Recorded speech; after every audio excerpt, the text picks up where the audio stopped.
دابا هادي غادي نديرو ليها شيلات الحديد، نشوفو كيفاش غادي ترجع.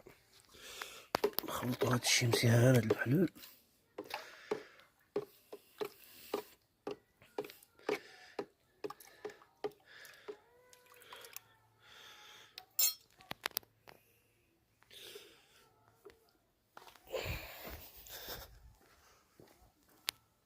نسقيوها.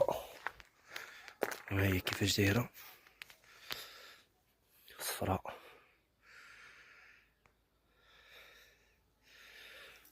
يا بسم الله.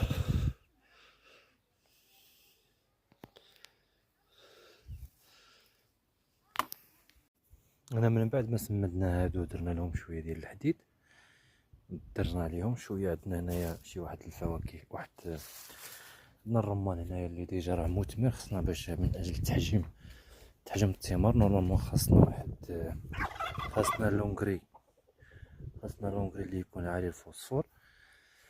دونك ما عندناش لونغري عالي الفوسفور، غادي نستعملو بالان بي كي اللي هو سماد العشرينات. الان بي كي النيتروجين والفوسفور والبوتاسيوم، دونك هو كيساعدنا في التحجيم ديال الثمار وفي النمو الخضري والجدري.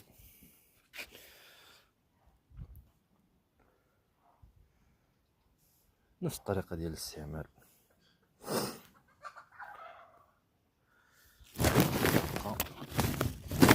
10 ديال الغرام.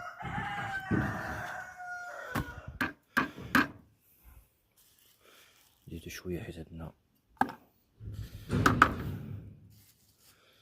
12 شجره كبيره. خلط